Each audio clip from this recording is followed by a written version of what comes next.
We like to have certainty, safety, and a fixed map that provides us directions, steps, milestone markers, and which will lead us to the goal of our seeking.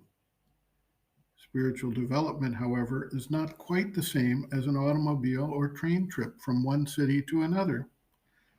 The complex nexus that is created for each individual implies that everyone starts from a somewhat different psychological place, with different opportunities, different limitations and difficulties, different developed capacities, and indeed, different solutions to attain to somewhat varying results.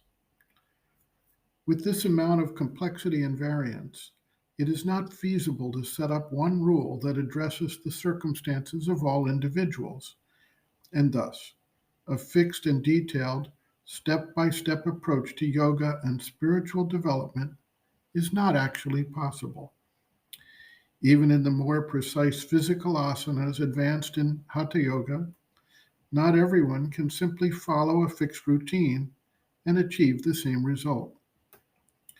When we look at the psychological aspects of spiritual development, it becomes even less possible to dictate one specific series of actions to achieve one specific planned result.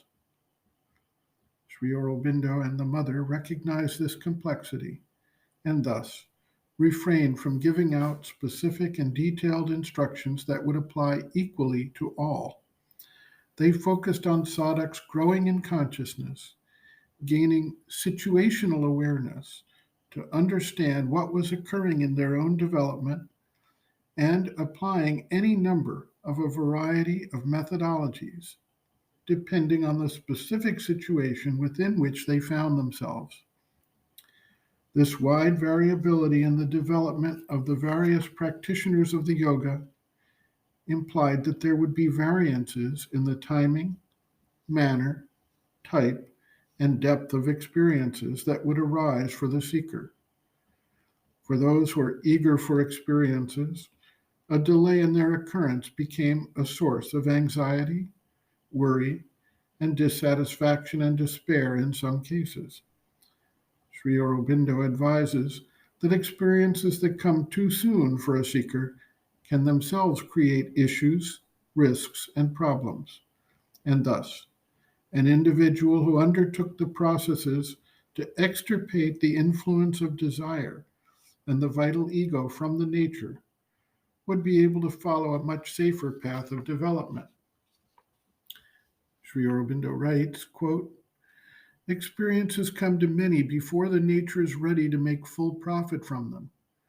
To others, a more or less prolonged period of purification and preparation of the stuff of the nature or the instruments comes first, while experiences are held up till this process is largely or wholly over. The latter method is the safe and sounder of the two." End quote. Reference, Sri Aurobindo and the Mother, Growing Within, The Psychology of Inner Development, Chapter 7, Growth of Consciousness, Inner Experiences, pages 134 to 135.